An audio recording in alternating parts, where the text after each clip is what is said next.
as we dive into game number 1 of our second series of the night. And spawning in the top left hand corner of Pride of Altadis ALE, we have El Macaco himself, the Mexican Zerg player representing Timbers Esports.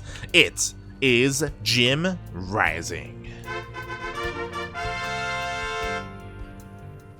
And spawning in the bottom right hand corner of Pride of Altadis ALE, we have the Peruvian Protoss representing Xeritus Esports, Xeritus Ignite even. It is PassWord. The up-and-coming Protoss, can he do it? Can he take down someone like Jimbo? Pride of Altaris, it's a pretty good map for Skytoss. And a pretty bad map for Queen Walks, so I want to say this is kind of best case scenario here for PassWord. Is he the kind of player to kind of abuse Protoss and go into double Stargate Void Ray? 100%.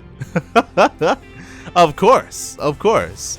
And JimRising can struggle against that kind of stuff, so I do feel like if he wants to take advantage of Jim, that's how you do it.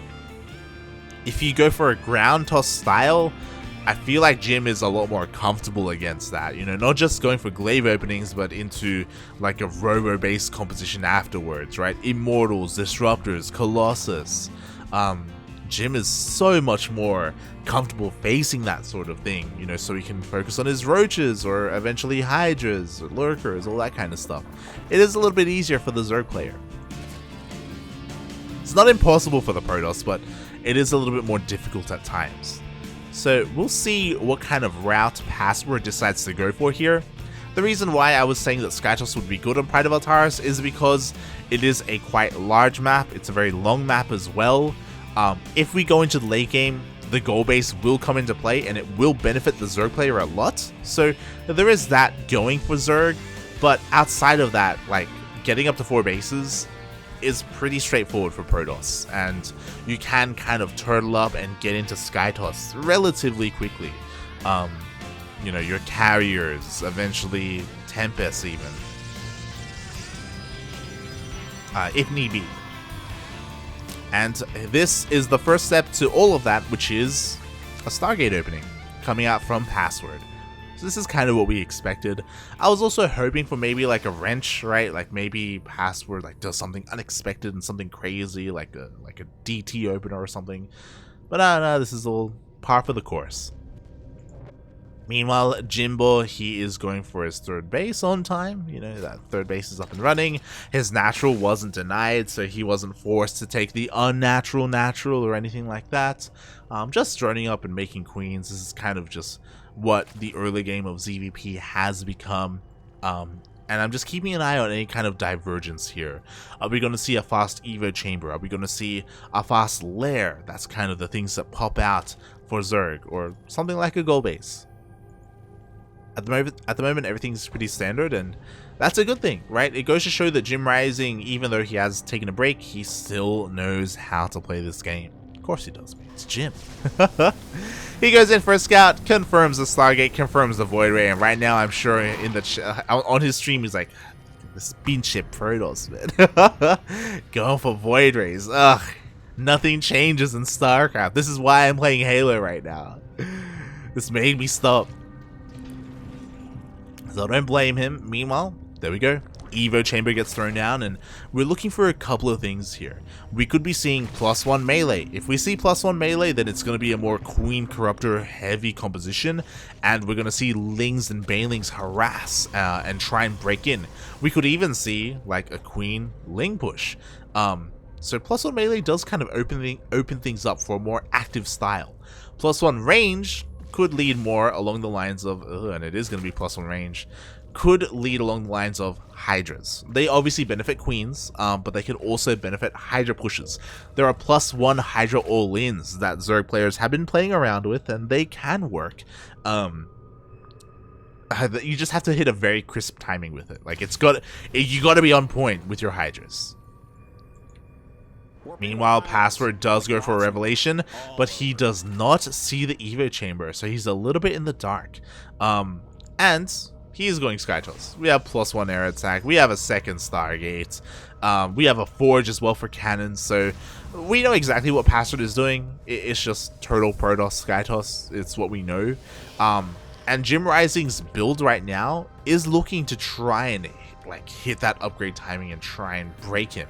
Oh, nice stasis ward here at the third base. Oh my god, 2, 4, 6, 8, 10 drones stasis. Oh my god. Beautiful moves there by PassWord, hindering the economy of JimRising. Now the lair is done. Now I expect to see a Hydrogen. Is he going to surprise us? Oh, he is going for a Spire instead. So this is JimRising we're talking about. If you're wondering who the hell JimRising is, and maybe you're not familiar with him, he is the Muta King. He is known for having the best Mutalisk control in the entire region. Maybe including all of North America as well, to be honest. He is known for Mutalisks. Is he gonna go for that? Oh my god, he throws down a Hydrogen as well. He's getting all the tech. But what's he gonna commit to? I'm a little bit confused. Like, again, the +1 range to me told me Hydras. But the Spire says otherwise. The Spire is scouted, by the way, by this Oracle. So now the threat of Mutas and Corruptors, now PassWord is aware of that. He actually doesn't see the Hydrogen though. There we go, +2 is on the way. Void Rays dip in and they do, oh my god, they do get one of the Overlords. Can he get a Queen? Oh, Puppy, please! You could've, there was no energy for Transfuse. PassWord, oh my god. He could have gotten both Queens if he wanted. Like, there's very little anti-air here at the third. Well, the Queen's repositioned towards the main base, and now they're here to deal with the Void Rays. The Void Rays aren't going to get anything done. Oh my god, PassWord, no! He loses a Void Ray. Oh god, he could have done so much more. The miss rally as well. Oh no, this Void Ray! Okay, he does kind of divert his attention. He does move out. Oh god. There was so much potential there for PassWord. At least he has scouted the Hydras now. He didn't see the Hydrogen earlier. +2 is on the way. Like, these Hydras. Oh god, they're gonna catch the Void Rays! No! Oh my god, 2 more Void Rays get picked off for free. I think that's it. I think that's game. You cannot afford to lose 3 Void Rays like this. Like, going for this Skytoss style, you have to be so careful with your units because you don't have a lot of them. You have very few units, but they have a lot of efficiency available to them. And losing 3 Void Rays like that is game ending. Hydras are hitting the third base. They're going to be able to take out some of this wall. They're pushing on forward. Cannons and shield batteries are done. Shield batteries are pretty good. But again, the amount of Void Rays here would have been... We would have basically had double the Void Ray counts. Overcharge popped a little bit prematurely. He popped Overcharge as the Hydras are running away, not as they were pushing forward. So that's a little bit of a misstep there. Again, PassWord just a little bit afraid. He does take his 4th base behind this though, and he's still active with his army. It's just, there are so many Hydras, you can't fight this without your sack defense. We're gonna see it cancel. There's no way. There's just no way for PassWord to hold on to his 4th base. There we go, we see the cancel. PassWord, he's trying to dip in, but again, he just doesn't have enough to do with the Hydras. We need more charge outs, we need some splash damage, and it's just not there. And JimRising, he is looking to just win this game. He's got +2, he's got the upgrades. Takes out the Cyber Core, denying any kind of air upgrades that would have been coming. Any kind of Adepts, any kind of Stalkers as well. And JimRising, he doesn't have to fight at the third. PassWord wants to fight at the third. Look at all this sack defense. But what about the natural? There's nothing there. Jim even goes towards the third. Like, this is the best case scenario for PassWord, but he just doesn't have the numbers. He just doesn't have enough. The Hydras, they just power through every single thing here. Shield battery goes down. There is no more overcharge. And the Void Rays are just struggling to keep up with any of this. And as all this was happening, we had a handful of Lings in the mineral line. GG gets called. And JimRising takes game 1. The very nice Hydra push. The Spire really threw me off. I was like, Spire? Really, Jim? Really? Is that what we want? Nah, mate. He just had it to have it. You know, just in case the opportunity arose. Maybe to try and like mind game his opponent as well in case he got scouted. Which he did. He did get scouted. And yeah, JimRising takes the game. Again, JimRising despises late game ZvP, so anything he can do to end the game early is what he goes for, and that Hydra push was exactly what he needed. There is a world where PassWord defends against those Hydras. Again, I have to go back to what happened. 3 Void Rays. 3 Void Rays went down for free. And he only had 5, I think it was 4 or 5 left to defend. Like, those 3 Void Rays are impactful. They do change everything, to be honest. And PassWord, honestly, could have defended not just his 3rd, but also maybe even kept his 4th base alive. Like, there's a world where that happens. Like, I do think that he had the tools, but the execution was a little bit lacking there, unfortunately. And just like that, Jim takes the first game in this series. Will he even drop a map?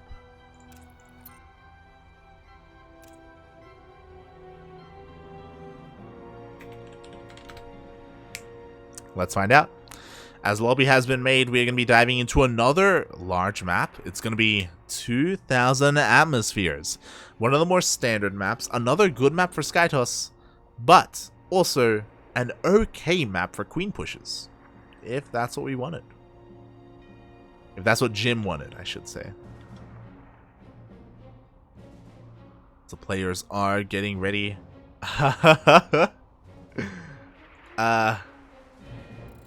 There we go.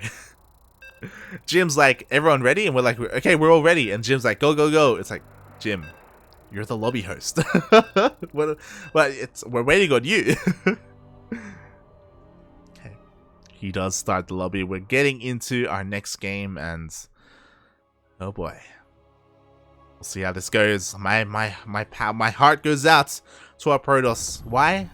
I just want to see an ace match. That's all I want. But this player here, he doesn't want to see that at all. He wants to take this series in a clean 2-0. Can he do it? We have the Mexican Zerg player representing Timbers Esports and Macacos all over Latino America. It is JimRising. Papa Jim himself. And spawning in the top right hand corner of 2,000 atmospheres LE, we have El Peruano, the Peruvian Protoss, representing Exeritus Ignat. It is PassWord.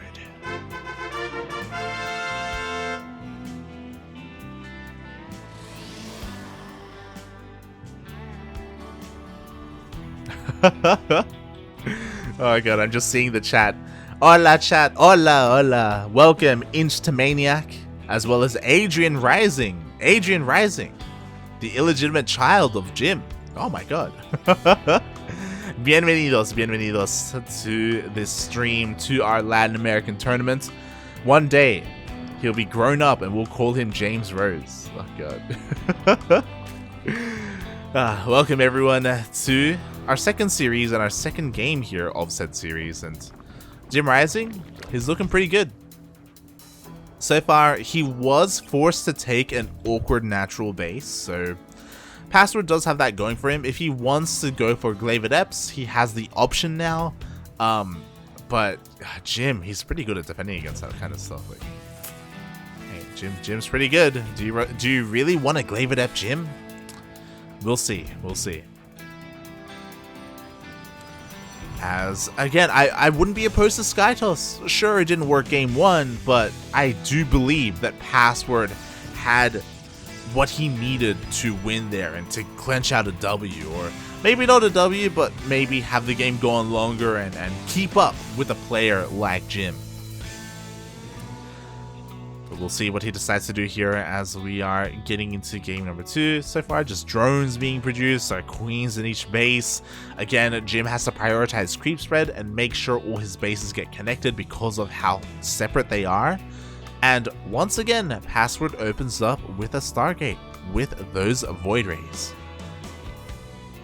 Now, is he going to go for the same style and go second Stargate and Forge?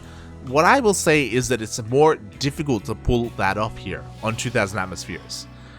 These bases, the third base at least, is relatively secure and you can get it, and there's a nice choke point to utilize. But the rush distance is shorter here in this map. So what does that mean? That means a ground push from the Zerg player will hit faster on this. We can also see a queen walk if we wanted to, like queens as well as hydras or roaches and lings. The world is Jim's oyster right now if he wants to go for some kind of all-in. It's not a sure thing that he would win, but it's still something that you have to keep in mind, in the back of your mind, right? That is possible, and that is a danger to the Protoss. So we'll see if PassWord is as greedy as he was last game, or if he decides to go for, say, double Stargate, but into a Twilight Council, into Charge, or into Disruptors early on, to make sure that he's safe and he can defend against that kind of stuff. As the Void Rays are coming out, sniping a couple of Overlords here and there. JimRising, he's got 2 more in production, making sure he can avoid as many supply blocks as possible. And keeping an eye on the Protoss. Meanwhile, once again, PassWord opens up with a Void Ray first to deal with all the Overlords and deny vision, straight into an Oracle. And now the Oracle's looking to deal some damage. What can he get done? He is going to get scouted as Jim sees everything. Ugh. Oh my god. And we see that he sees as well with the control of those lings. So the Queen's already in position. Spore is here as well. This Oracle shouldn't deal any damage, and there is +1 air attack. It is going to be Skytos. Oh, and he goes for the Forge as well. Oh. Okay. He is mixing things up. It's a slight difference. Not the biggest difference, but it is there. Last game, he went for Forge and a second Stargate immediately. Here instead, he's going for a Twilight Council and a Gateway. So this is much safer. Sure, he's getting out Void Rays and he wants to go into Skytos, but he will have a ground army to support everything in the air. Meanwhile, Jim is going for +1 range again. We did have a stasis ward here in the main base. Only got a single drone. Not the biggest stasis ward. But we see roaches in production. So JimRising, even though he saw a Stargate opener, it looks like he wants to go for a big roach queen push. Looks like that's what he's going to be working towards, especially with +1 range. We'll see if he can pull it off. Zealots are okay against roaches. In low numbers. When roaches get up high enough, then it is difficult to really deal with them. But that's where the Void Rays come in. But maybe I should stop talking about the Void Rays, because we don't even have a second Stargate. We have a Gateway explosion behind this. Oh no, the probe is stuck! No! The probe is stuck for not a password! Let him out! Oh god. The probe encased himself in buildings. I mean, the warp prism should be able to get him out. But we see it's an all-in. Oh my god, 8 gates, 8 gate charge lot all-in is on the way, and this is scary. Quickly looking at the vision, JimRising hasn't scouted at all. Why? Because of the Void Rays. Void Rays have done a very good job at killing Overlords and keeping JimRising in the dark. This is where I have to be a little bit critical of Jim. Jim has a lair. He should be morphing in an Overseer, and he should be zooming across the map. He needs to see what's happening. He cannot assume that it's going to be Skytos. He can't assume that it's going to be Void Rays. This guy, he's going Roach Hydra. I'm not convinced. I don't know if Roach Hydra is going to really work here. Like, he just doesn't have a large army, and the all-in is coming. Oh god, here we go. The Void Ray already catches some of these roaches, so Roach is going to get pipped off for free. No, they get caught out. Oh my god, best case scenario for PassWord. He does catch all of these roaches. Now JimRising knows he needs an army now more than ever. His drone count is looking pretty high, which is also I'm a little bit concerned about. Is he going to have enough? The Hydras, they need a buffer. Meanwhile, the Zealots have to regroup. We do have the Warp Prism coming in. We need to see another Warp in. PassWord, where is it? Oh god, he has to set himself up. And there we go, we do have more Zealots on the way. The first wave got dealt with though. He's losing his Archons. Oh my god. PassWord, please. The push comes in a little bit fragmented, and JimRising, he'll be able to shut this down. Despite not scouting this, despite having his roaches caught out in the middle of the map, it doesn't even matter. JimRising had his army. GG gets called, and he takes the series 2-0. Oh my god, with 8 gates, I expected a swarm of Zealots. and we had a trickle. We had 6 zealots first, and then like another 8, but like the first 6 already got killed. Ay, ay, ay.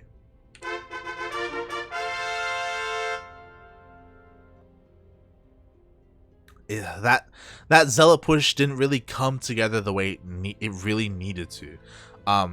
Like, especially because honestly, if you're up against pure Hydra, which is what we had at the end, we had a couple of roaches, but mainly Hydras. Charge lots honestly do well. Like, you need lings, you need banelings, you need roaches to buffer for your Hydras, or even lurkers. But because like only a handful of units trickled in, and like the Archons were being a little bit awkward as well, like, yeah, that was best case scenario for Jim. Oh. And yeah, with that, congratulations, JimRising will move on to the semi-finals. Ooh, he will move on to face his compadre, his compatriot, to face Champ. Oh my god. Oh god,